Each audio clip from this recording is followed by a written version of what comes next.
Ya, selamat pagi teman-teman sekalian.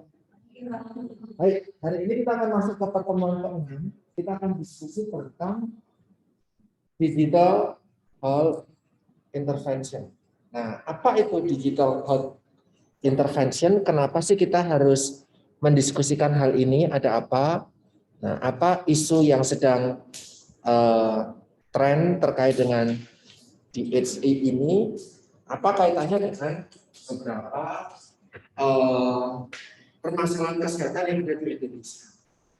Nah, kemarin di pertemuan 1 sampai ke pertemuan ke-5, teman-teman semua sudah diajak untuk mencoba berpikir kritis terkait beberapa opsi.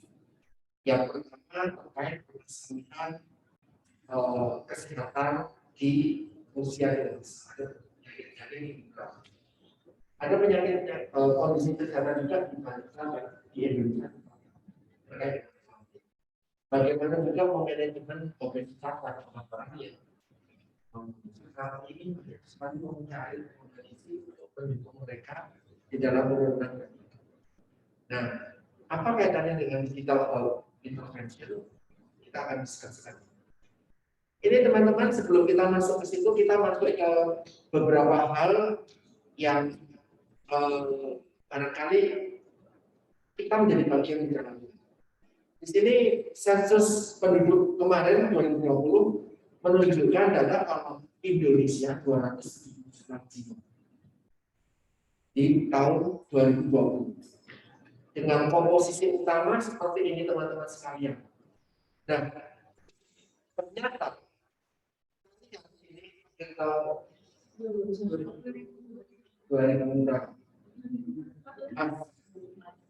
Nanti bagi penjelasan saya sama master ini satu rating. Berapa? 981 sampai 9.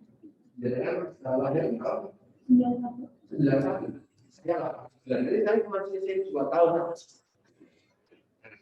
Saya ataupun sistem masuk ke generasi milenial. Tapi teman-teman di sini masuk ke generasi Z. Kalian mendominasi proporsi di Indonesia. Usia kita mendominasi proporsi di Indonesia. Karena kalian seperempat komposisi masyarakat Indonesia itu adalah generasi milenial.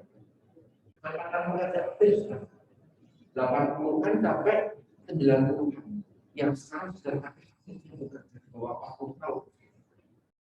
Itu angkatan muda Indonesia di bawah. Nah, di bawahnya anak-anak remaja yang barangkali usia 2012 berarti sekarang masih SMP. 2012 tahun dan SMA dan kuliah ini masih masuk generasi Z. Kita mendominasi separuh proporsi di Indonesia. Ya, ini hasil sensus kemarin. Di sisi lain yang kecil-kecil lain, orang tua kita ini masuk ke ini nanti semakin banyak, bahkan termasuk pos Z. Ya, ini termasuk bayi saya pun masih masuk di pos Z. Adapun juga lansia, baby boomers, ya, pre-baby boomers, pre-boomersnya senior itu pun masih ada. Itu terkait dengan proporsi masyarakat Indonesia. Yang kedua, sekarang kita coba cek Indonesia itu main gadgets.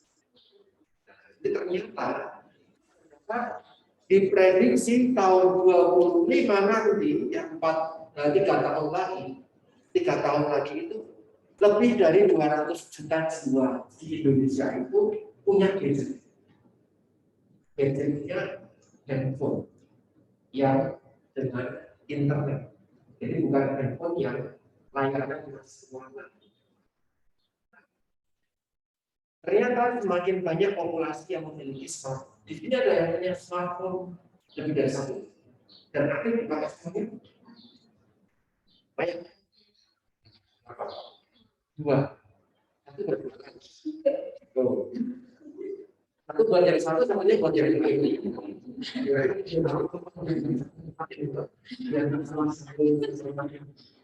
Nah,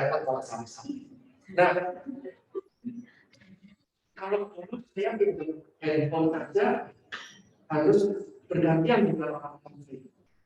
Saya pegang handphone pertama kali SMP, jadi saya punya handphone tapi nomornya nomor aktif. Jadi kalau mau mentah ya lewat handphone. Setelah pegang handphone kapan sih? Nomor ayahnya nomor 3. Itu berarti sebenarnya dari SD sih udah gitu.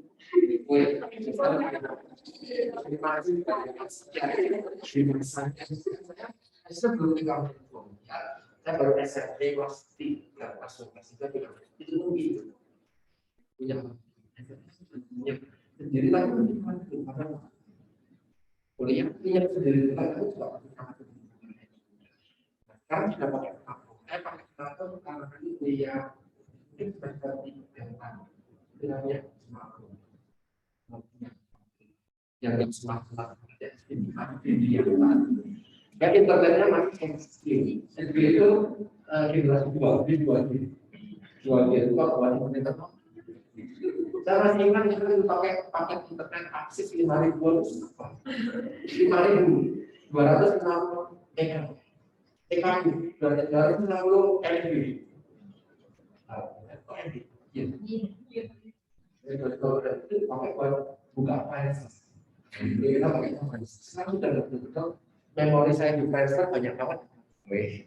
Sekarang kalian nggak kenal file sekarang kita terkenal. Nah, jadi sebelum jadi suster, masih ya transfer nggak apa-apa, ada asetnya. Nah sekarang sudah enggak, semakin banyak orang Indonesia bahkan termasuk orang-orang seperti yang satu orang ya, 2 gadget seperti ojol. Aku dia dua punya satu nomor satu jaket. Karena dia kondisinya satunya pulang balik, HP-nya banyak. Tapi nggak apa-apa. Sekarang pemanfaatan gadget sangat penting. Bahkan bangun tidur pertama kali dipegang, tetap bangun tidur bangun atau pegang gitu. Matikan alarm, pegang HP. Pegang HP. Kemudian notifikasi atau enggak? Kalau saya ketemu jam 2.30. Kira-kira untuk nonton bola. Langsung buka. Saya nyalakan bangun setengah 3, tapi bangun setengah 3 kurang 10. Ya, jadi saya bangun lebih dulu dibandingkan alarm. Kalau kita mau masuk, saya buka Twitter, cari link, tonton, sambil tiduran. Begitu bangun, istri saya bilang, kamu nonton apa? Karena layarnya mati. Nah, saya ketiduran. Saya berpikir, lihatnya sudah menit kesekian, tapi sudah menang, ya sudah. Kamu tidur tetap kayak gitu. Anak saya pun mau makan, harus nonton Cocomelon. Tahu Cocomelon? Harus nonton Cocomelon. Kalau nggak Cocomelon nggak mau. Dia bisa pegang tangan saya atau tangan namanya buat swipe. Jadi pakai YouTube dan nanti dah duduk. Kalau jelek minta di swipe. Pakai YouTube kan tinggal di swipe, nanti tinggal video selanjutnya tuh. Jadi kalau nggak suka minta pegang, minta di swipe. Dia tahu. Bahkan termasuk ketika ibadah online, nggak nyaman sama ibadah, minta di swipe. Kalau masanya nyanyi itu kan layar putih doang sama tulisan, ya bukan nggak ada orangnya. Dia nggak suka kalau cuma putih sama tulisan. Jadi dia mau pegang tangan saya atau tangan namanya buat minta swipe itu kan. Dia nggak bisa ibadah, bukan Cocomelon. Ya anak sudah harus dipakai di laptop, di HP atau program yang lain. Nah, sekarang smartphone. Bagaimana pemanfaatan smartphone?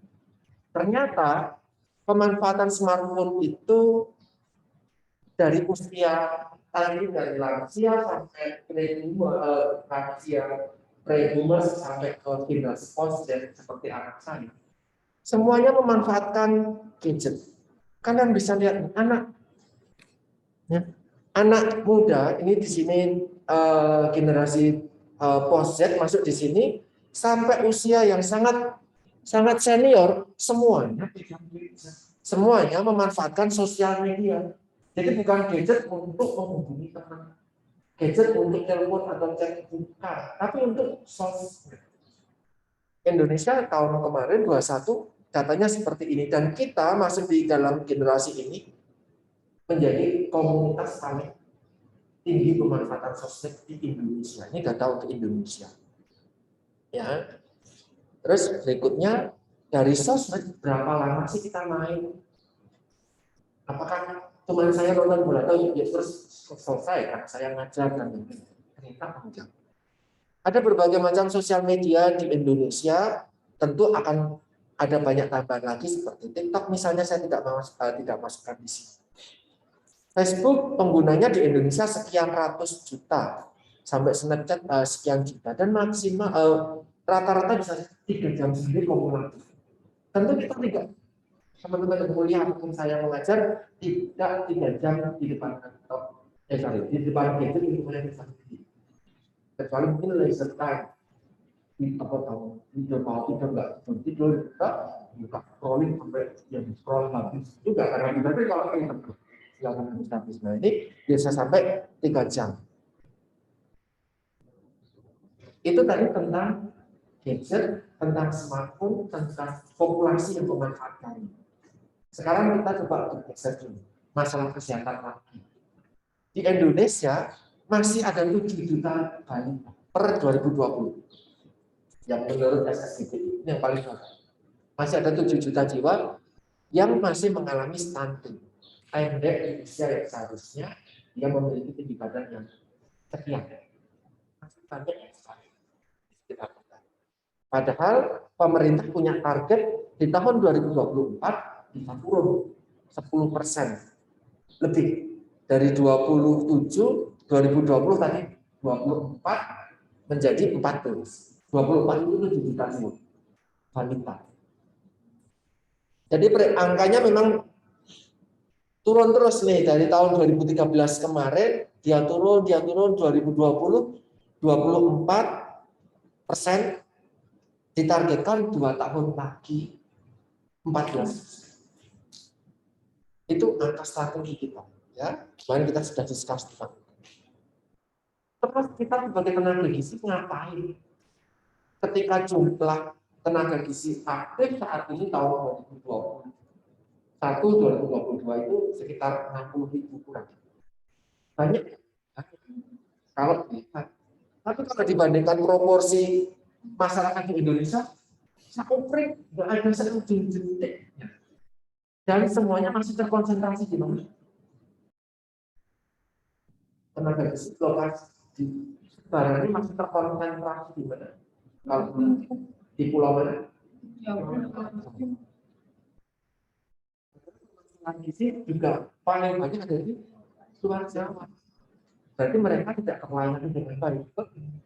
Di Jawa overload, di salah satu titik overload, di satu titik lain kekurangan.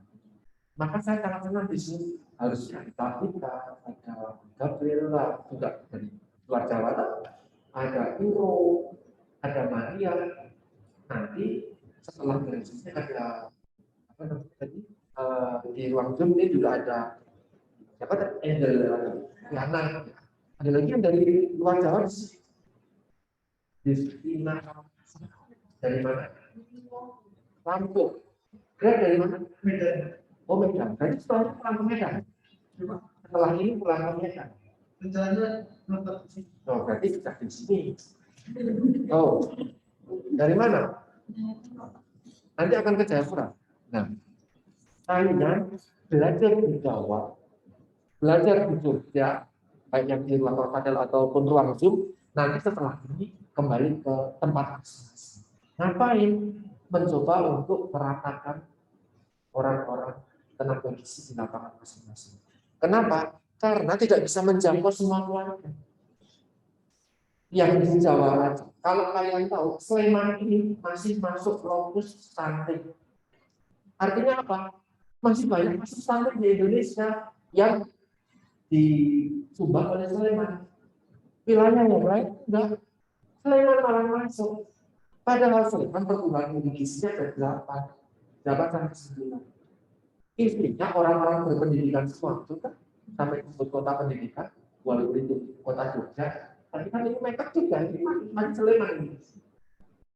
Tapi ternyata masih mau ahli gizinya berapa? Banyak banget. Hampir setiap rumah sakit di Sleman, di Jogja itu sudah ada ahli gizinya. Tidak cuma yang pimpinan-pimpinan ahli gizi di Indonesia ada di Sleman. Banyak yang ada di Sleman. Tapi masih belum bisa menyelesaikan masalah. Di satu titik, sisi yang lain adalah ada yang pernah mendampingi orang tua yang sakit atau pernah di dalam rumah sakit dan mendapatkan edukasi. Makanya gimana kan? Satu siapa yang kita apa di dalam rumah sakit?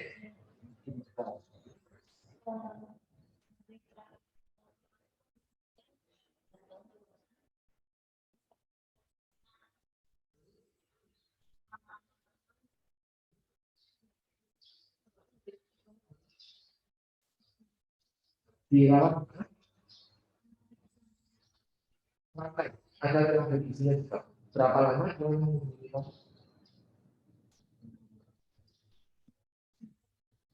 satu kali lah, satu kali. Apakah cukup? Enggak cukup. Apakah kalau menyelesaikan permasalahan orang tua yang sakit atau kita yang sakit, durasi edukasi mau nggak? Kalau mau, nanti masih ada mereka nggak bisa bagian. Kalau misalnya tidak lama, ya nggak optimal cuma dikasih dia deh. Apalagi ketika mau pulang aja, padahal harus nanti dikunjungi secara hari. Dilihat di follow kita di asal fisik belajar itu. Nah, akhirnya mau bisa berapa optimal? Ini yang menjadi permasalahan kenapa masalah digitalnya tidak tercatat. Tenaga kerja masih sangat kurang, masih terkonsentrasi di Jawa pun masih belum optimal. Kemudian selain itu, kalau kita mau memberikan manfaat secara umum, ya sudah yang di Papua, yang di Sumatera, yang di Lampung, yang di Kalimantan, termasuk Kalimantan Utara, yang baru provinsi relawan di IKN, nanti atau ibu kota baru, semuanya bisa dapat edukasi yang sama. Kita bisa pendidikan secara massal. Pendidikan secara massal sebelumnya lewat koran, lewat buku. Kalau kerja lewat jurnal, itu pun kalau saya selalu bagian lewat billboard, ya kalau lewat billboard itu mahal. Nah, jadi, maka sekarang ini ada namanya digital hall. Digital hall ini banyak hal yang ditawarkan. Tidak hanya permasalahan memberikan edukasi, biar ke semua di Indonesia edukasi tidak. Bahkan sampai ke pelayanan yang lain, mulai dari kontrol kesehatan. Bahkan sekarang kemarin ketika pandemi, profesi dokter itu bekerja sama dengan 9 sampai 12 aplikasi digital untuk mengakses permasalahan COVID. Bahkan sampai resep dokternya bisa dipesan lewat aplikasi itu. Ya, ada yang sudah memanfaatkan aplikasi tersebut? Belum, nggak usah. Kita nggak usah COVID. Tapi untuk teman-teman yang mau ke rumah sakit nggak bisa. Hasil harus menggunakan gadget aplikasi tersebut, nanti terus konsultasi ke dokter lewat aplikasi tersebut. Dapat resepnya bisa ditukar, walaupun belum ketemu. Nah, ini sekarang kita pemanfaatannya sampai situ nih. Perkembangan teknologi bisa sampai ke sana. Nah, itu kalau persennya kalau misalnya ketinggian dikurangi aja lagi. Artinya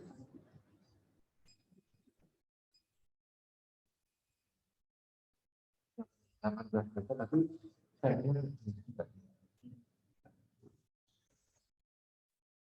Oke, Kita lanjutkan. Nah ini di sini selain memberikan pelayanan person to person, gadget to gadget, personalize, juga bisa dijadikan sebagai ke masyarakat umum secara langsung. Nah ini yang teman-teman nanti di mata kuliah lain di pendidikan isi itu juga bisa diterapkan, memberikan informasi untuk khalayak umum melalui medianya adalah media sosial.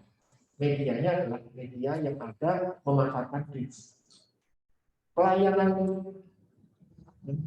pembagian kepada masyarakat saat tahun kemarin ketika kita belum bisa kunjungan langsung ke lapangan, tapi kan tetap harus kunjungan. Kalau nggak kunjungan, segalanya makian, kita pernah tidak terpedulikan masyarakat karena tenaga kesehatan nggak datang ke situ, tenaga pendidikan nggak, tenaga akademisi nggak ke situ. Mereka jadi selama 1 tahun 2 tahun nggak mendapatkan informasi kesehatan, nggak mendapatkan update sesuatu.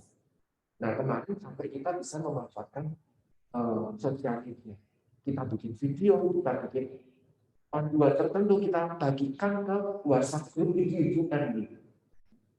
Jadi daripada ngomongin orang, daripada ngomongin sesuatu, mendingan itu juga bisa memanfaatkan. Karena mereka sudah terpapar tentang gadget juga di situ. Nah, digital health intervention itu bisa menjembatani. Ketika ada permasalahan, misalnya, saya nggak kelihatan. Nah ini, ketika pandemi, puskesmas saat itu tutup.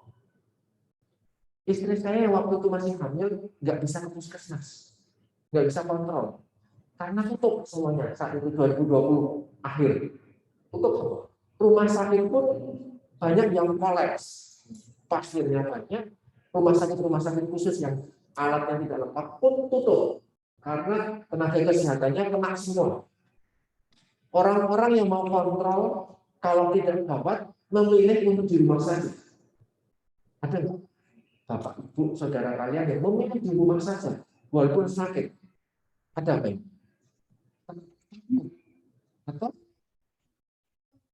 dari jarak silakan itu kita rumah sakit tinggi, jadi ada jarak banyak juga, persyaratan banyak juga takut. itu melintasi kabupaten pun nggak bisa, lewat provinsi pun ditutup.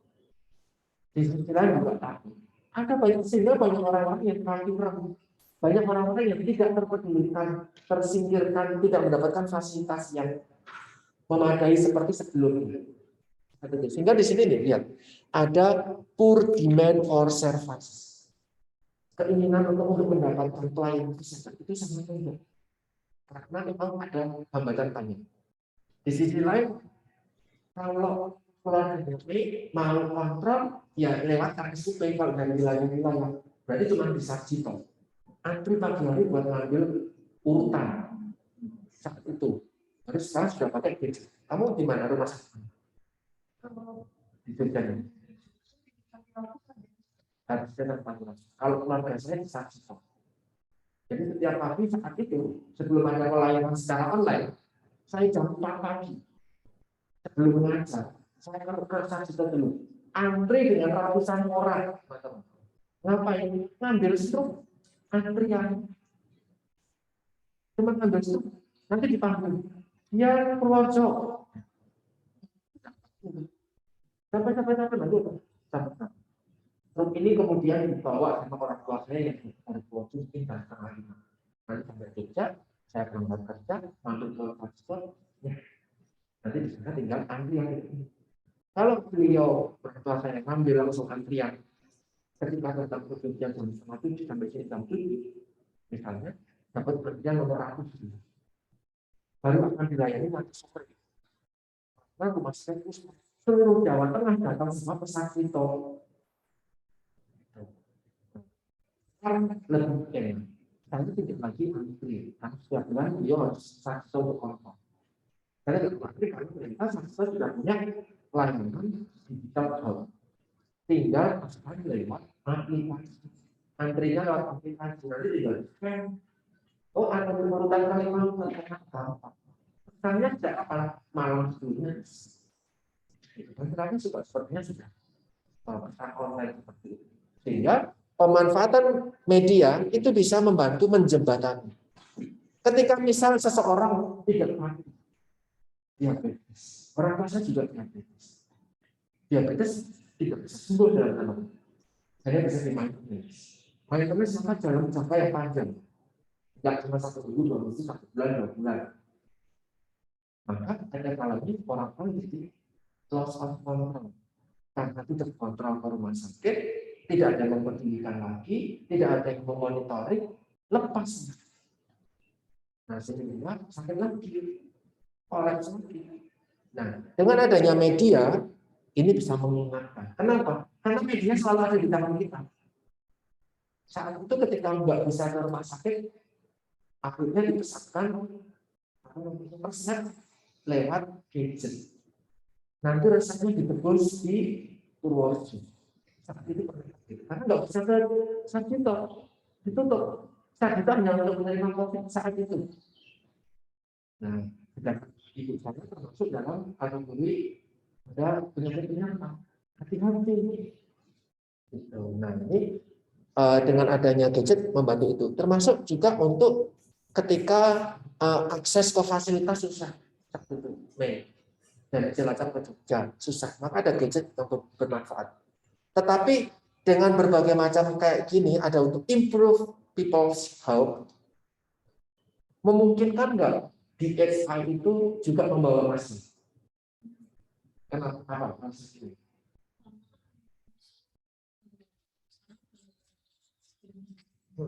Informasi yang mungkin setelah diterima itu benar-benar dia mungkin bisa menimbulkan hoax kan bisa salah kayak informasi sekarang orang-orang yang selalu informasi tentang itu pelan-pelan ya, hoax itu banyak banget. Sampai saat itu ketika COVID, karena mengetahui saya adalah orang yang berkecimpung di dunia kesehatan dan pendidikan, maka pendeta saya di gereja memasukkan saya ke grup penyandang COVID di wilayah kebijakan. Nah, saya diminta untuk membantu mendampingi teman-teman yang terkonfirmasi positif masuk ke grup itu. Di grup itu isinya pendeta, warga jemaat, saya ada juga yang jadi dokter juga, tapi isinya hoax. Ayo minum air kelapa, kebutuhan minta Allah sembuh. Ya saya langsung mencak-mencak itu. Nah, jadi perdebatan karena saya relatif muda, kebetulan yang besar dengan senior di situ. Nah, ini benar-benar saya dapat grup sebelah yang banyak banget grupnya. Nah, akhirnya jadi perdebatan yang tidak sehat. Kenapa? Yang satu percaya betul itu menyembuhkan, di satu titik itu tidak. Termasuk saat itu beberapa waktu lalu Yogyakarta dilanda kekeringan. Di grup itu ada yang menyebarkan hoax juga untuk apa? Untuk menjemur air garam di dalam ember, taruh di bangku rumah untuk mengundang grup yang menyampaikan siapa?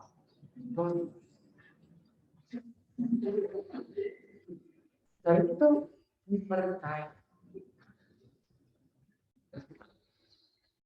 Itu baru terkait hal-hal di luar kesehatan. Terkait dengan kesehatan luar biasa banyak. Bahkan mungkin kita masih terinfiltrasi dengan hoax yang berkembang di hoax, mitos ataupun informasi-informasi salah yang ada di lapangan. Maka teman-teman, ini mata kuliah ini adalah bisa tentang isu yang berkembang di lapangan dan kita bisa memberikan clearance itu untuk menyatakan oh ini benar. Nah, di sini digital health internetnya bisa membawa permasalahan itu. Di sisi lain, kalau teman-teman mengikuti perkembangan berita, aplikasi paling gede di Indonesia saat ini aplikasi sosial Ya, aplikasi smartphone di Indonesia yang paling gede saat ini. Bukan. Ada aplikasi paling gede saat ini. Kenapa? Semua orang wajib punya. Itu. Yang kedua, kalau tentang isu peduli lindungi, apa? Di DSI. Yang programnya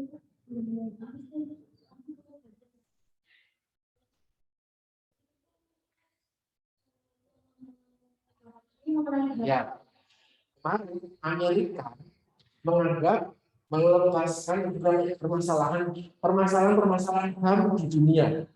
Indonesia masuk di situ terkait dengan kemungkinan penyalahgunaan data pribadi di aplikasi peduli lindungi. Karena peduli lindungi isinya KTP, data diri lengkap, data kesehatan lengkap semuanya, dan seluruh masyarakat Indonesia punya. Seluruh. Kamu mau masuk kampus, tunjukin dulu dong. Kamu mau masuk kampus, tunjukin dulu dong. Kamu mau vaksin, tunjukin dulu dong. Kamu mau mudik, enggak vaksin lengkap 3 kali orang popo. Yang penting kamu punya berbagai macam hal. Kamu ini kemudian bisa dilakukan. Karena KTP di Indonesia juga dijual datanya. Kan kemarin masuk tuh 200 juta jiwa, KTP-nya bisa kamu akses, kamu bisa beli di eBay. Kamu bisa beli itu datanya. Sampai KTP-nya Jokowi pun kita tahu nomornya berapa. Itu bermasalah nggak? Buat kita enggak, tapi nggak bermasalah. Buat kita yang biasa fotokopi KTP bermasalah. Tapi ternyata buat orang-orang tertentu itu bisa dimanfaatkan. Bahkan bisa dijual. Buat apa? Buat penanaman rumah, buat penawaran asuransi, buat pencairan dana. Gabriela sama Maria punya fotokopi KTP lama. Dibaca Gabriela untuk asuransi tertentu. Nah, ini kelemahan dari digital health intervention. Penggunaan datanya. Karena DSI itu sangat lengkap, di aplikasi itu sangat lengkap datanya. Maka sosialnya juga servernya kayak BlackBerry, datanya lengkap banget. Servernya di mana? Di mana? Gitu. Kemudian Apple, servernya lengkap ada di mana? Yang mengasih di jari kita, ya kan? Dia punya data retina kita, dia bisa punya data diri kita lengkap, email kita semuanya, akses sosial media, password dan yang lain. Servernya di mana? Yang punya database-nya di mana? Bukan di kita, bukan di Indonesia juga. Itu bisa dimanfaatkan nggak? Masih menjadi permasalahan di digital health intervention. Permasalahan yang lain adalah DSI itu kan diasuh oleh tenaga kesehatan seharusnya, ya kan? Gabriela konsultasi gizi banyak menjadi salah satu nutrisionis yang berkecimpung di salah satu aplikasi DSI. Tapi bisa tahu nggak Gabriela kalau itu benar-benar nutrisionis? Ada pernah pakai kalau dokter bagaimana prosesnya? kita login, nanti pay, bayar dulu, oke, kita keluar duit nih. Terus nanti pilih dokter. milih dokter, terus Udah tinggal pencet. Cek. Tahu kalau itu dokter beneran? Namanya sih dokter. Dan sekarang ada aplikasi buat. Coba kamu tanya kalimat A. Kemudian kamu tanya lagi kalimat A di hari berikutnya. Jawabannya akan sama.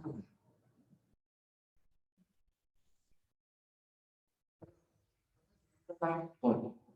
270 juta jiwa punya yang COVID semua orang COVID serentak misalnya. Kena COVID serentak semuanya. Dokter di aplikasi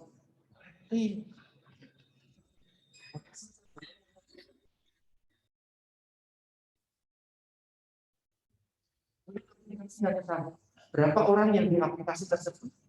Sampai 270 juta orang yang melayani aplikasi itu? Enggak. Lanjut terus kamu sehari-hari memang Maya, saya tenaga kesehatan. Kamu tenaga kesehatan. Melayani sekian banyak. Berapa banyak kamu harus cek? Sampai nggak pernah nih, siapin dong. Iya kan? Nggak mungkin. Maka sekarang ada dikembangkan bot.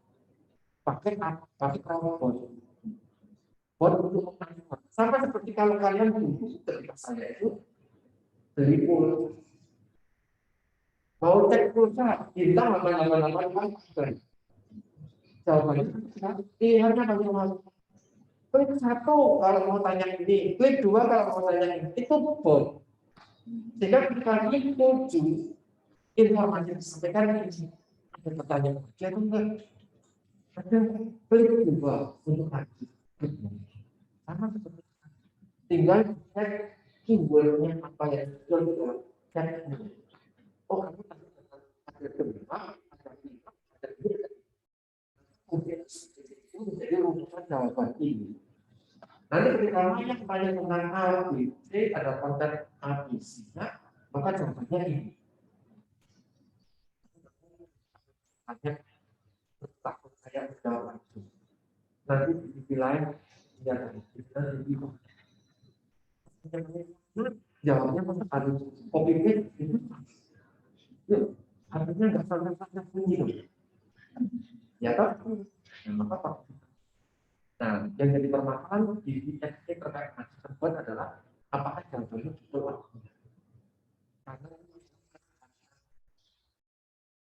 salah rasanya beda, salah informasinya salah. Maka dari itu untuk menangani hal tersebut, informasi yang di dalam sistem bot itu dipertanggungjawabkan oleh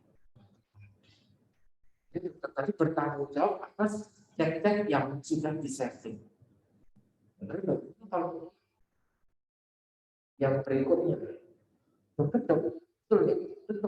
Kenapa betul? Satu punya izin atau tidak. Itu adalah permasalahan juga di VSC. Perizinan itu terkait kode etik. Kamu kuliah di tapi sudah bisa menjadi tenaga kesehatan. Setelah lulus otomatis jadi tenaga kesehatan orang, karena harus ujian kompetensi. Sama seperti teman-teman kedokteran, perawatan, mau lulus hukum. Kalau nggak hukum, ya kamu cuma sarjana fisik aja, bukan nutrisionis. Apa yang membedakan kamu ujian kompetensi? Nah ini teman-teman nanti 2018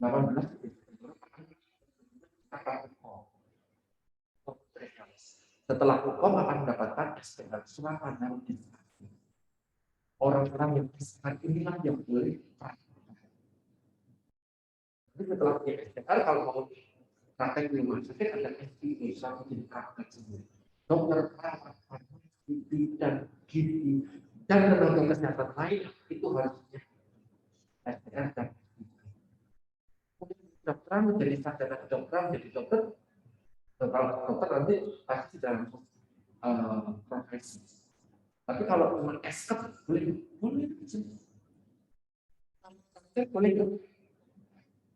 tapi orang-orang punya dokter kan dokter kita nah di BSI ini itu menjadi kelemahan.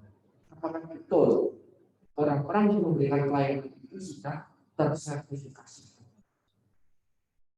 Itu beberapa hal terkait dengan permasalahan di kita. Nah, jadi di sini ada begitu banyak program perubahan perilaku yang ditawarkan.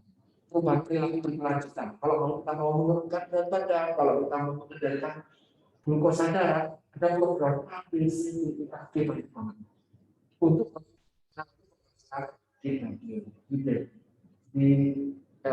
di grade suster dan yang lain.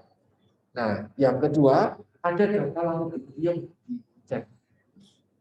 Yang hasilnya ini, bapak namanya cetak hasilnya ini. Nanti dikonsultasikan. Kalau Pak ini hasilnya gimana? Kalau ini harus gimana? Nah, ini dengan intervensi secara digital. Ternyata penelitian menunjukkan bahwa kalaupun intervensinya secara digital, pemantauannya secara digital, itu ternyata tidak berbeda dengan pemantauan secara langsung. Jadi orang harus datang ke fase, tidak harus datang ke fase, bisa menggunakan digital, bisa menggunakan gadget untuk menghubungi tenaga gizi. Sama tanya dong, Mas atau Mbak Nutrisionis, data laboratorium saya sini, saya cek, saya fotokan ya, saya isikan ya, saya kebetulan berat badan anak saya ada masalah itu, saya harus gimana nih? Tentang seperti itu dilakukan gadget sama dampaknya dengan ketika bertatap muka langsung. Kalau bertatap muka langsung, kalian praktek di rumah sakit, misalnya sama seperti sekarang itu ada Kevin, ya, 2017 kerja di Telkomedika, dia di bagian atas. Dia harus bisa melayani orang. Kalau sehari satu jam, maksimal bekerja 8 jam, tanpa acara minum, istirahat dan yang lain, sehari bisa dapat klien. Kalau mau optimal kan, makin banyak klien, makin banyak fee yang didapatin. Tapi kan kalau tetap muka, pagi hari masih semangat. Tapi kalau nanti siang, karena kami sudah capek buat ngomong. Ya kan? Jadi apakah dengan digital itu sekarang menjadi lebih baik? Karena dampaknya ternyata sama aja. Ya tidak berbeda mau ketemu langsung bisa, nggak ketemu langsung juga bisa. Dan ternyata dampaknya juga ada dengan penurunan berat badan besar. Ini case yang penurunan. Nah itu adalah teman-teman di dalam Zoom ataupun di ruang sadar itu yang tadi saya sampaikan adalah brainstorming awal, pendahuluan awal tentang DSI dan tantangannya seperti itu. Nah, sekarang silahkan teman-teman di Zoom ataupun di dalam ruang kelas sadar, silahkan dibagi kelompok dua bebas. Koordinatornya saya. Oh, Greg. Greg, monggo silahkan. Di e-learning, saya sudah upload jurnal, ada 8 jurnal relatif baru. 8 jurnal, silahkan Greg nanti sama siapa membagi diri. Kelompok 1, kelompok 2, kelompok 3 sampai kelompok 8. Satu kelompok 2 orang. Coba jurnal tersebut kamu baca. Kemudian kamu sampaikan untuk menjawab permasalahan-permasalahan ini. Ada nggak sih tantangan? Saya mempublish jurnal pemanfaatan DSI untuk ibu hamil. Saya pemanfaatan DSI untuk family community file itu ringkih, lemah, kemungkinan manusia. Saya menyampaikan jurnal tentang penurunan berat badan pada remaja. Penyampaian jurnal untuk anak kecil untuk pola hidup yang sehat, yang makan yang sehat.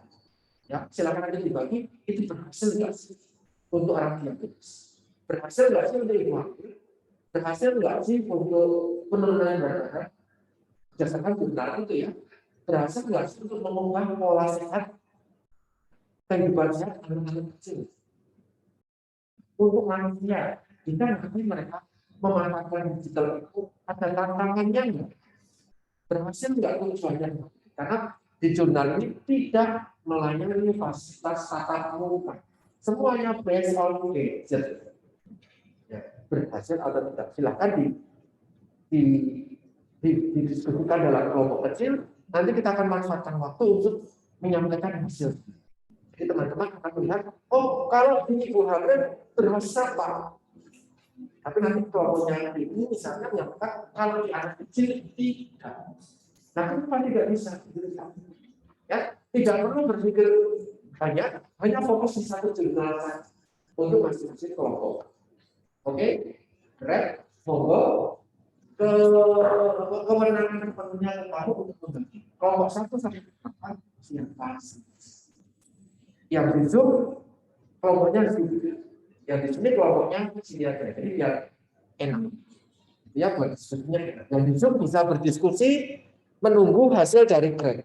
Silakan Greg kalau mau dibagi. Kelompok 1 sampai 8. Kalau yang di ruang Zoom ada yang ingin ditanyakan barangkali sebelum kita mulai.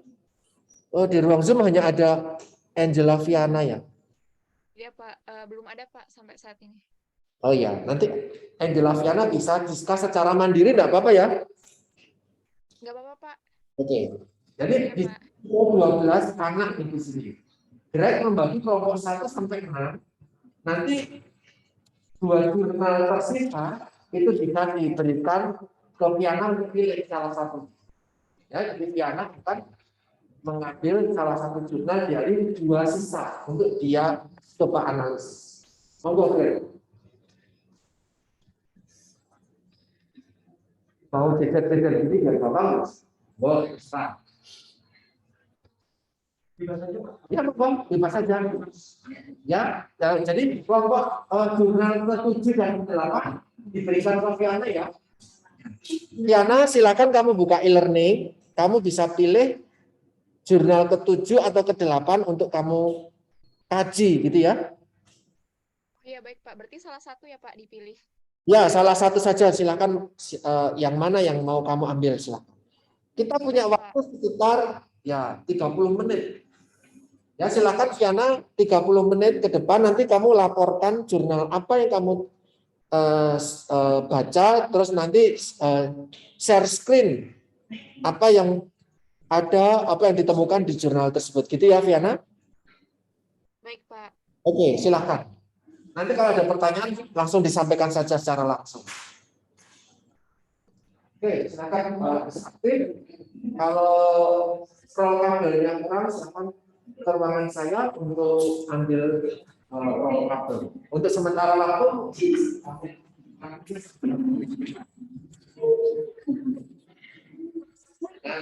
ternyata salah berbentuk. Bisa boleh.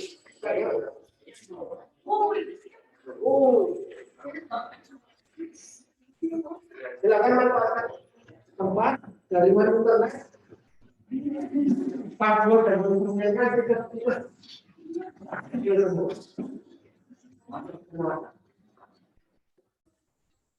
Nantinya.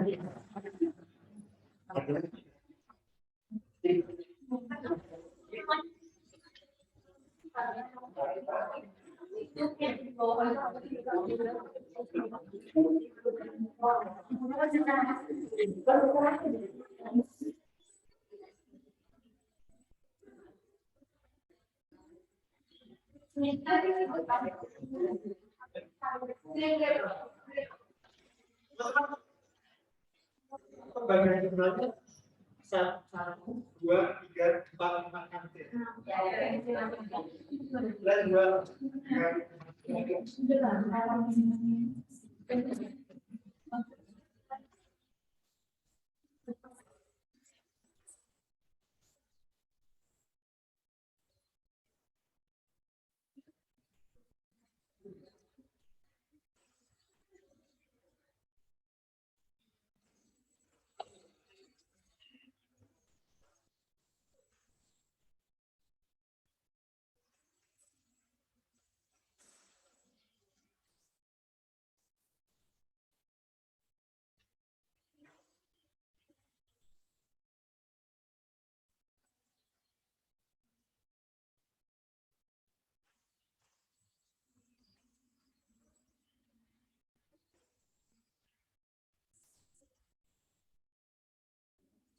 Baik teman-teman sekalian, kita sudah discuss tadi, sudah berdiskusi di dalam kelompok, baik yang di ruang Rosa Delima, kelompok yang di Zoom, ada 2 orang.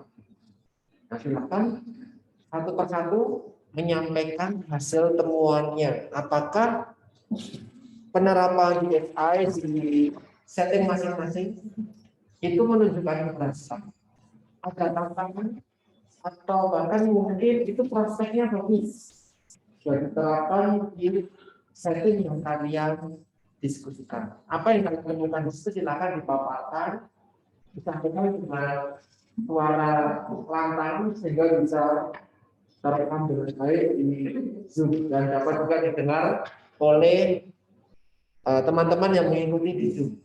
Silakan mau siapa dulu? Monggo, boleh? Oh, silakan. Ada Gabriela sama Maya, boleh dalam suara yang lebih lantang. Monggo, sampaikan judulnya, jurnalnya tentang siapa? Monggo.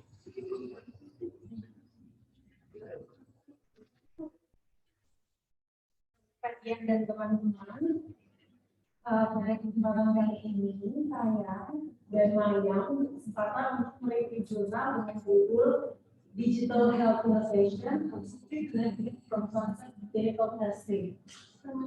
Dalam jurnal ini membahas tentang perangkat aplikasi berdasarkan pada jam tangan dan berhubung dengan ponsel untuk mengukur tekanan darah.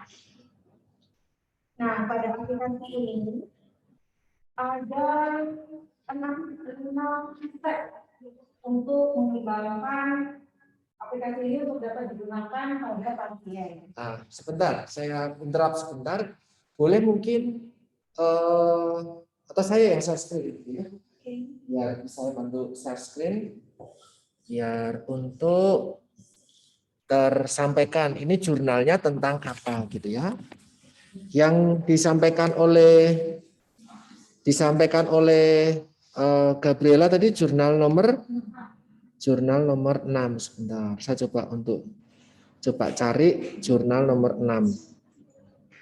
Sebentar, kita bisa biar nanti bisa enak. Yang di Zoom juga bisa tahu.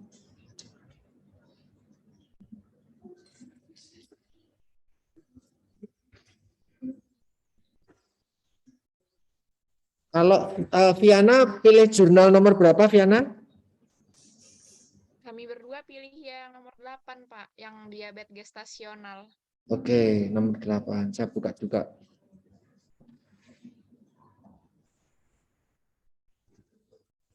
Tadi kamu nomor 6 ya?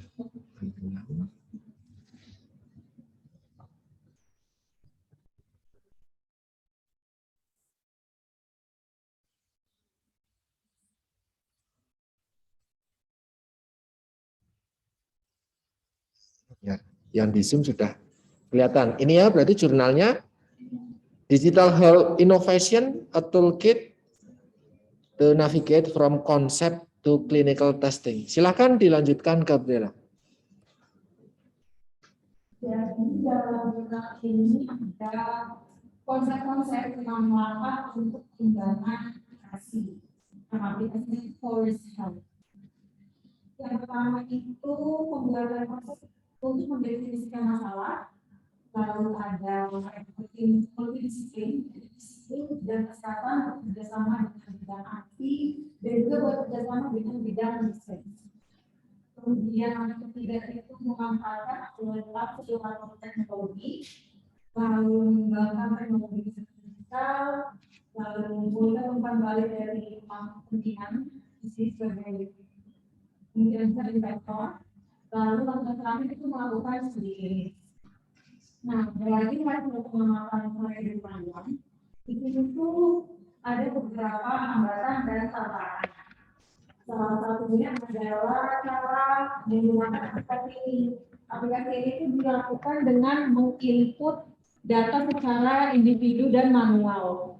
Jadi ada kemungkinan pasien juga secara rutin dan teratur disiplin mengisi data yang ada, seperti misalnya apakah hari ini sudah mengonsumsi obat, apakah ada aktivitas fisik hari ini, itu harus diisi secara manual. Jadi kalau seandainya pasien tidak bisa tidak mengisi pada hari itu, kemungkinan trackingnya hasilnya akan berbeda. Selanjutnya itu dalam aplikasi ini juga ini sebenarnya masih dalam proses pengembangan, belum ada konseling. Jadi dalam jurnal ini nantinya akan ada pengembangan dalam aplikasi ini untuk diadakan konseling. Namun untuk saat ini mereka sudah membuat buletin elektronik secara media sosial di Facebook, Instagram, dan Twitter. Selanjutnya, hambatan atau tantangan yang lain itu dari demografi sasarannya. Di sini sasaran mereka itu populasi lansia dengan usia 40 hingga 85 tahun. Sedangkan di sini juga tertulis populasi lansia ini cenderung tidak menggunakan teknologi seluler. Jadi kemungkinan besar penerapan aplikasi ini tidak mencapai sasaran.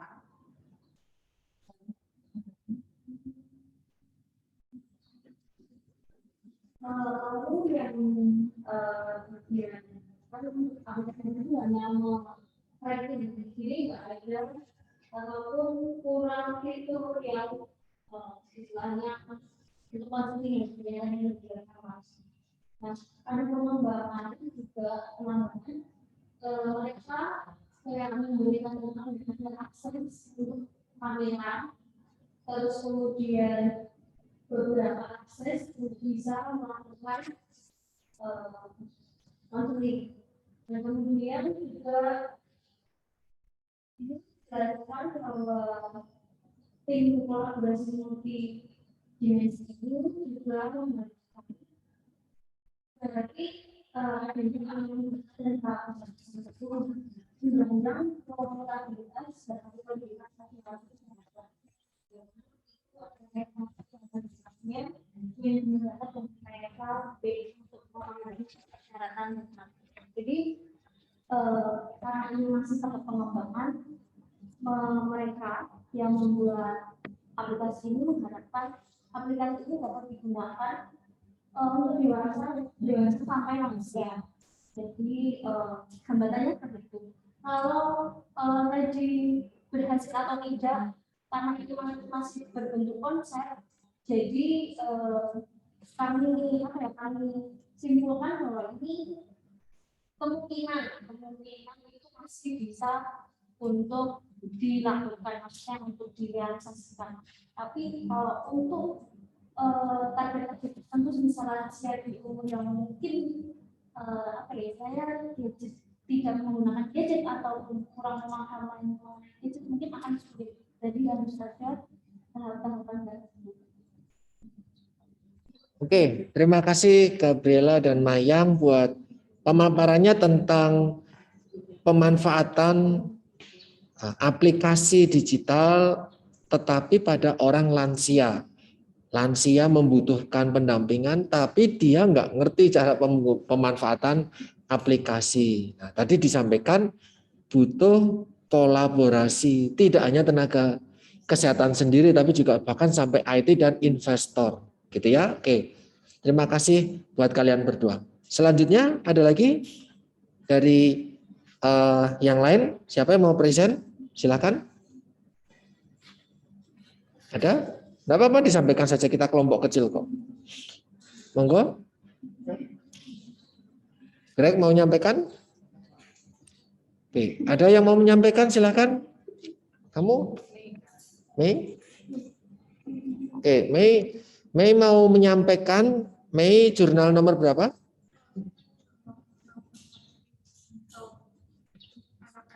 Nomor berapa itu? Nomor 5.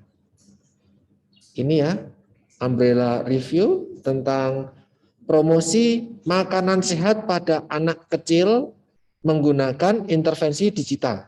Oke, silakan bisa disampaikan Mei dan Wira. Jadi jurnal nomor 5 ini membahas tentang promoting health kepada anak-anak. Jadi sebenarnya ini tentang menggunakan aplikasi-aplikasi yang ada di Google Play kebanyakan. Untuk Google Play ini kan menyediakan fitur unik. Jadi fiturnya ini untuk pengguna sebagai pemantau mandiri atau self monitoring, ada penetapan tujuan, pendidikan, jadi pendidikan tentang gizi itu bagaimana, lalu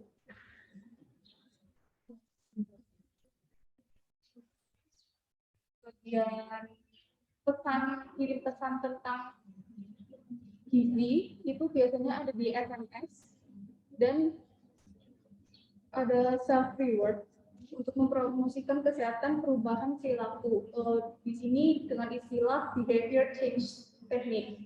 Jadi untuk penerapannya menggunakan website di internet dan ada lagi komputer. Komputer ini ada macam-macam, jadi menggunakan program, game, website, dan email.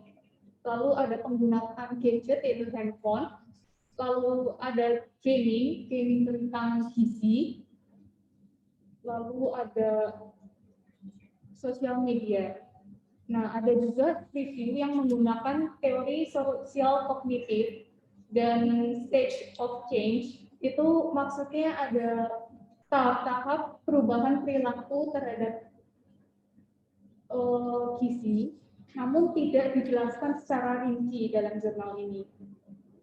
Dihasilkan tantangan dari umbrella review ini yaitu semua tantangannya sama, yaitu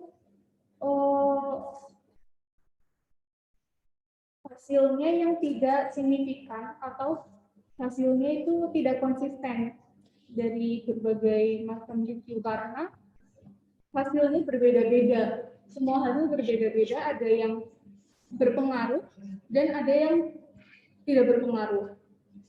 Lalu perubahannya di behavior change technique itu dan multi komponen intervensi ada macam-macam hasil.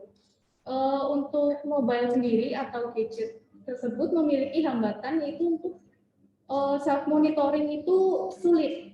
Jadi karena self monitoring itu harus memasukkan data-data pribadi sendiri ke aplikasi yang ada. Nah, selain itu yang menjadi tantangan dan hambatan itu dari tenaga kesehatan sendiri. Tenaga kesehatan itu harus menyesuaikan diri yang tadinya tidak pernah menggunakan gadget atau internet, mereka harus tiba-tiba harus menggunakan internet karena dari COVID-19 ini orang-orang seperti mewajibkan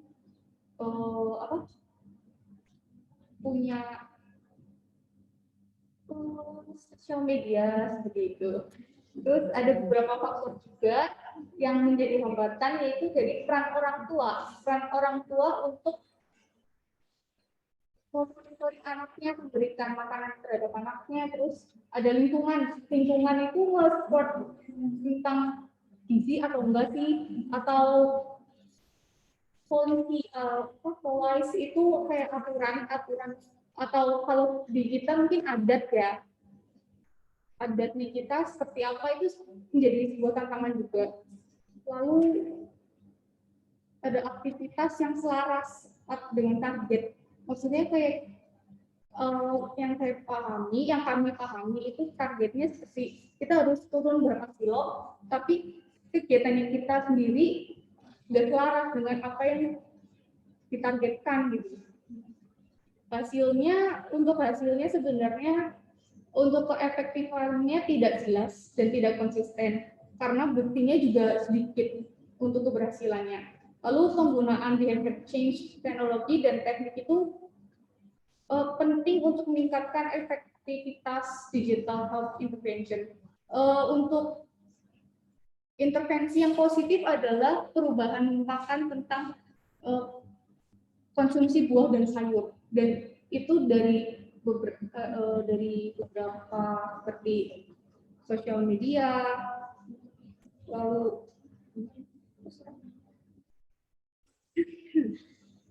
internet, gaming, itu semua positif tentang sayur dan buah seperti itu. Oke, berarti kalau anak kecil diajak untuk bermain sosial media, game, pemanfaatan komputer, gadget, itu ternyata bisa membantu mereka mengonsumsi buah dan sayur lebih baik, gitu ya. Tetapi masih banyak yang juga tidak berhasil. Ada penelitian yang menunjukkan manfaat, tapi penelitian lain ternyata masih menunjukkan tidak ada perubahan sama sekali karena monitoringnya juga susah. Oke. Dan inkonsisten juga. Ya, tidak selamanya mengikuti anjuran yang disampaikan lewat gadget. Hanya 1 kali, 2 kali mengikuti lewat gadget. Karena barangkali tidak ada yang memonitor langsung.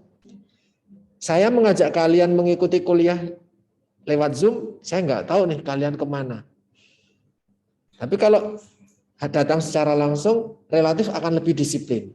Nah, sama seperti anak-anak ini juga. Karena pemantauannya lewat digital, tidak ada self-monitoringnya kurang, maka ada kelompok-kelompok yang memang tidak menghasilkan manfaat dari penerapan DHI. Terima kasih Wira dan Mei untuk sekarang kelompoknya anak kecil gitu ya. Oke, kita pindah dulu ke yang di Zoom. Yang di Zoom bisa menyampaikan dulu. Boleh, Viana? Pak. Ya. Bisa, Pak. Ya, Viana ini kelompok dengan nomor 8. Digital intervention ya untuk diabetes mellitus pada ibu hamil, gestasional diabetes mellitus. Silahkan, Viana. Ya, baik. Jadi diabetes gestasional ini umumnya kan terjadi pada ibu hamil. Nah, pengaruhnya itu antara 1% sampai 45% itu. Nah, jadi perawatannya itu biasanya dengan konseling, modifikasi diet, dan juga aktivitas fisik. Nah, settingnya itu seperti apa? Setting DHI pada diabetes gestasional ini adalah dengan menggunakan aplikasi smartphone, SMS, situs web. Bahkan ternyata juga ada teleedukasi, telemonitoring, terus juga ada ini dukungan berbasis game. Jadi dapat membantu mengedukasi dari game gitu. Nah, sasarannya itu targetnya adalah anak-anak, remaja, dewasa. Terus kalau platform sosial juga ada, misalnya dengan Facebook, Twitter,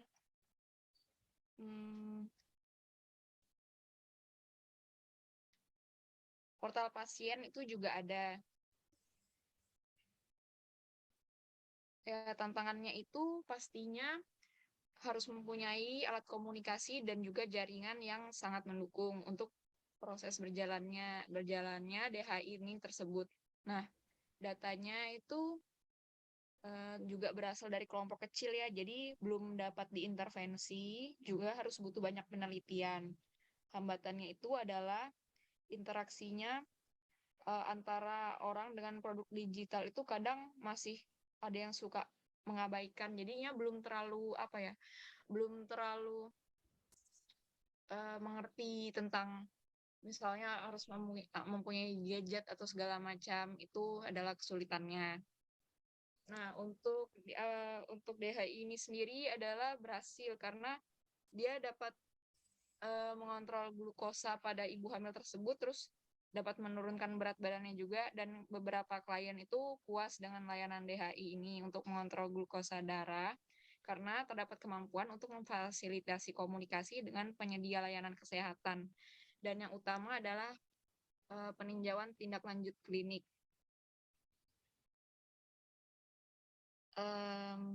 Manfaatnya itu untuk ketersediaan opsi jarak jauh ini memberikan para wanita dan juga dokter untuk memiliki penilaian dalam keadaan ketika mereka misalnya nggak dapat kembali untuk temu yang dijadwalkan, juga bisa menghemat biaya untuk kedua belah pihak. Jadi manfaatnya dan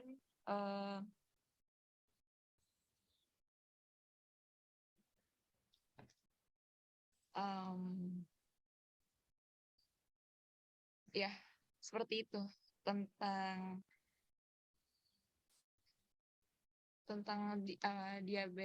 diabetes gestasional dan penerapan DHI-nya. Oke. Baik, terima kasih Viana dan ada Anggi juga di situ.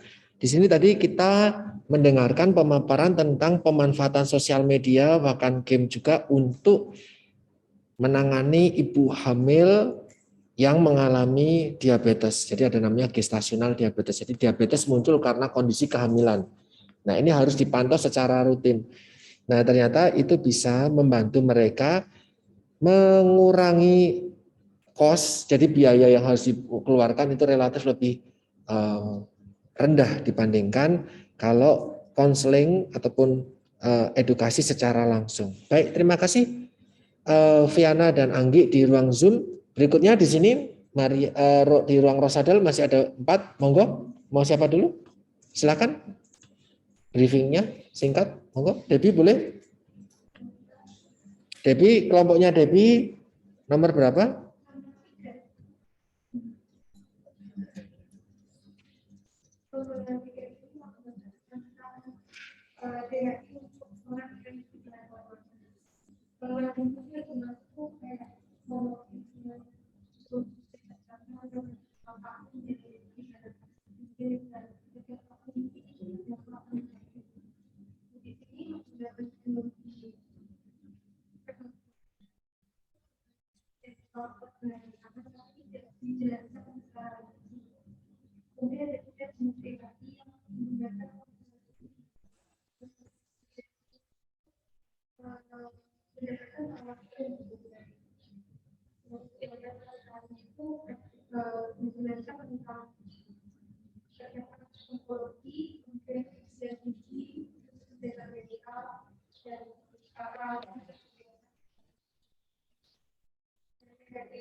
Debbie boleh lebih keras atau boleh mendekat ke saya atau saya yang ke situ.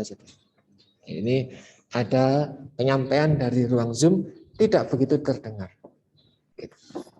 Silakan. Kemudian kemampuan lansia dalam menggunakan teknologi sudah berkurang atau mungkin pengetahuannya juga berkurang. Nah, kemudian yang terakhir ini masih dalam tahap penelitian, jadi belum bisa dipastikan sudah berhasil atau belum. Oke, sudah. Ya, Debbie ini terima kasih Debbie dan Lilian ya. Ya, Debbie dan Lilian mengkaji penelitian tentang pemanfaatan digital health intervention ke orang-orang dengan kelemahan atau keterbatasan fisik, khususnya lansia. Nah, di lansia ini program yang diberikan itu mungkin agak sedikit berbeda nih dengan kelompok anak dan kelompok ibu hamil tadi. Di mana di lansia ini dipakai juga teknologi berdasarkan sensor ya untuk membantu mereka. Tetapi lansia juga memiliki kelemahan secara visual dan keterampilan juga. Jadi masih ada kekurangan di dalam pemanfaatan digital ini. Tidak semuanya memberikan dampak yang positif pada mereka-mereka yang mengalami kelemahan fisik. Tetapi digital intervensi ini sudah mencoba untuk mengatasi permasalahan terkait keterbatasan fisik para lansia. Seperti itu ya, Debbie dan Lilian. Baik, terima kasih. Kemudian selanjutnya siapa lagi? Silakan. Sister? Oke, saya tak mendekat dengan situ. Oke. Suster, ini jurnal keberapa? Suster, jurnal kedua. Sebentar. Kita cek dulu. Jurnal kedua. Jurnal kedua betul tentang dietary intake ya. Nah, jadi ini menarik nih teman-teman. Bagaimana digital health intervention ini bisa membuat engagement atau ketaatan, disiplin, teratur, terikat terkait dengan asupan makan. Bisa nggak sih pemantauannya? Silakan Suster. Kalau dari bagian kami dapatkan jurnal tentang kita tentang asupan diet. Di mana di sini ada beberapa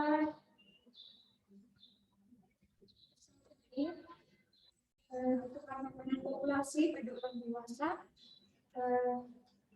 Lalu ada tantangan di mana DHI dia tidak dipahami dengan baik, dan tujuan dari diet ini untuk menggambarkan hubungan antara keterlibatan DHI dan asupan makanan. Nah, untuk membatangnya tadi yang pertama tidak dipahami dan tidak adanya keterlibatan antara pihak yang diberi masukan, tapi pihak yang membaca dan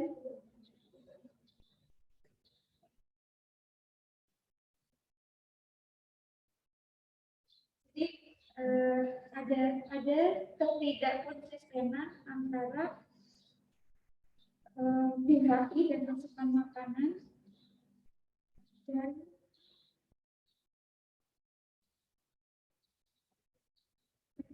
dalam ini tidak ditemukan bukti mengenai hubungan dengan pengalaman yang subjektif. Bahwa efek dari DHI diet adalah karena keterlibatan buruk.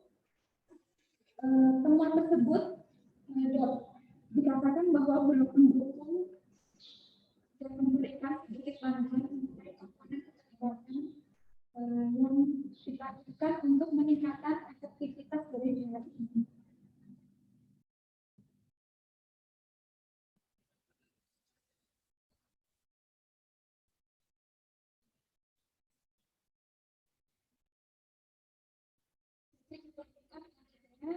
Penerapan langkah-langkah yang konsisten dan komprehensif dari berbagai dimensi.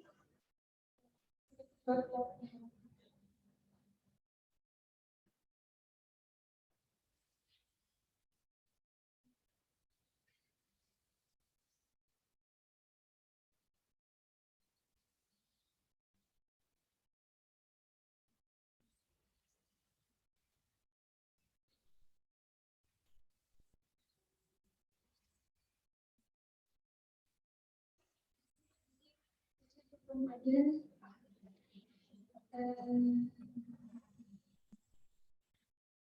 jadi dapat dikatakan bahwa yang dilakukan dalam DHI ini berbasis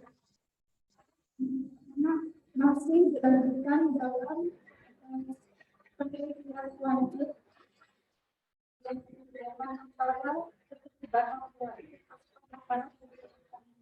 Oke, sudah? Ya, terima kasih Suster. Ini sudah memberikan penjelasan tentang bagaimana kedisiplinan, keterikatan untuk menggunakan DHI di dalam memperbaiki asupan makanan. Ya, ternyata ada kekurangannya. Jadi poor engagement, jadi keterikatannya itu rendah karena ternyata tidak ada banyak dukungan dari banyak hal, dari banyak orang gitu ya. Tadi disampaikan, maka membutuhkan kegiatan yang konsisten ya. Jadi teratur, pemberian edukasinya ya teratur, rutin serta komprehensif dari berbagai multiple dimensi. Artinya tidak hanya melibatkan pengembang dengan orang yang diajak atau usernya saja, tetapi juga memperlibatkan banyak hal sehingga engagement-nya bisa lebih bagus. Ya, terima kasih Suster. Tentang ini Suster dan Maria. Ya, selanjutnya waduh, sekarang tinggal berebut nih. Ya sudah. Oke, Greg dulu, monggo Greg. Bisa disampaikan dengan suara yang lebih lantang, Greg. Greg nomor berapa jurnalnya? Greg jurnal nomor 1. Sebentar. Oke.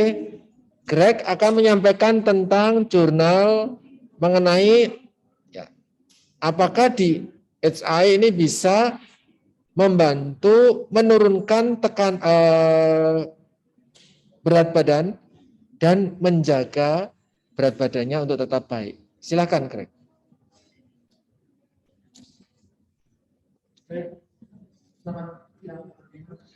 Jadi pada kesempatan kali ini saya mempresentasikan hasil review kami. Jadi yang kami dapatkan dari jurnal ini adalah yang pertama peneliti itu melakukan uji coba. Jadi mereka mencari peserta dengan usia 18 tahun atau lebih dengan overweight atau obesitas. Setelah itu peneliti membagi mereka menjadi 2 kelompok. Yang pertama kelompok intervensi dan yang kedua adalah kelompok kontrol. Nah, kesamaan dari mereka sama-sama mendapatkan informasi penurunan berat badan dalam bentuk e-book atau buku fisik pada awal deteksi. Yang kedua, mereka itu sama-sama mendapatkan data untuk kunjungan tatap muka pada bulan ketiga dan bulan ke-6 dan bulan ke-12. Nah, perbedaannya antara kedua kelompok ini apa? Yang kelompok intervensi itu akan melakukan penilaian EMA melalui SMS dan laporan balik setiap hari, sedangkan grup kontrol itu enggak. Nah, fungsi dari penilaian EMA ini adalah untuk mengetahui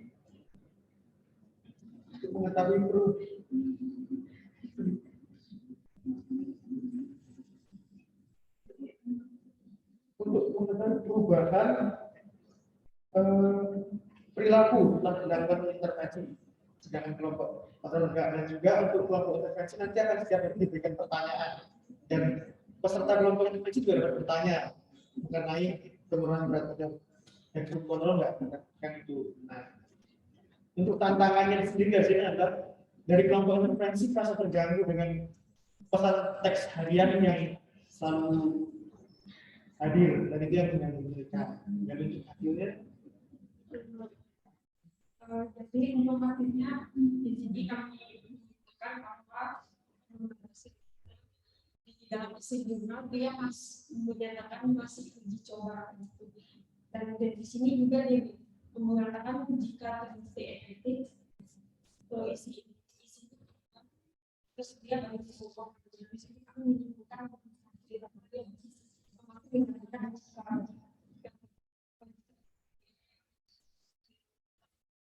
Oke, ada lagi? Sudah? Nah, ini berarti pemanfaatan DHI untuk penurunan berat badan. Yang satu, intervensi dikasih SMS setiap hari. Awalnya enak, berikutnya ganggu. Kalau yang kontrol tidak. Enggak dikasih apa-apa. Nah, tadi hasilnya juga masih inkonsisten. Tadi kalau ini diperhatikan di sini, yang ditanyakan tidak hanya tentang makan apa atau bagaimana, tapi juga kapan kamu tidur, ada stres atau tidak. Nah, ini ditanyakan setiap hari. Jadi itu merasa terganggu dengan informasi yang rutin diberikan. Hasilnya pun juga belum konsisten untuk bisa menurunkan berat badan atau tidak dalam 1 tahun tadi gitu ya. Intervensinya 1 tahun, dibayangin setiap hari dichat selama 1 tahun. Nah, ditanyain hal yang sama, itu tentu menurut penelitian ini dianggap mengganggu. Baik, terima kasih Greg dan Iro untuk pemaparannya. Berikutnya kelompok terakhir di sini ada Jessica dan ada Justina Elsa. Nomor berapa? Nomor 4. Nah, ini tentang digital health untuk penurunan berat badan, tapi pada orang yang severe obesity, jadi yang obesitas paling parah, gitu ya. Kita coba cek, apakah obesitas parah dalam arti 35 kg per meter square ini bisa nggak sih turun berat badan hanya dengan pemantauan secara digital? Monggo. Hari ini kami membahas tentang intervensi penurunan berat badan kesehatan digital pada Universitas Semarang. Nah, program penurunan berat badan berbasis smartphone dapat memberikan jalan individual dan mudah diakses untuk menurunkan berat badan pada penderita obesitas. Namun, untuk programnya itu ada program Metawell yang adalah program penurunan berat badan yang sepenuhnya jalan terus tanpa aktivitas lengkap yang terdiri dari aplikasi gratis yang dikombinasikan dengan lembaga lemak, Metawell, dan program nutrisi. Penggunaan ini diminta untuk mendaftar dengan informasi demografis dasar termasuk usia dan jenis kelamin. Nah, pada aplikasi ini itu juga terdapat hambatan dan juga tanda tantangan. Itu seperti kita tuh harus memiliki pengukurannya sendiri itu seperti timbangan. Dan kita harus melakukan pengukurannya itu secara mandiri, secara teratur hingga penurunan berat badan yang diimbangi dengan pola nutrisi. Nah, terkadang pada aplikasi ini kan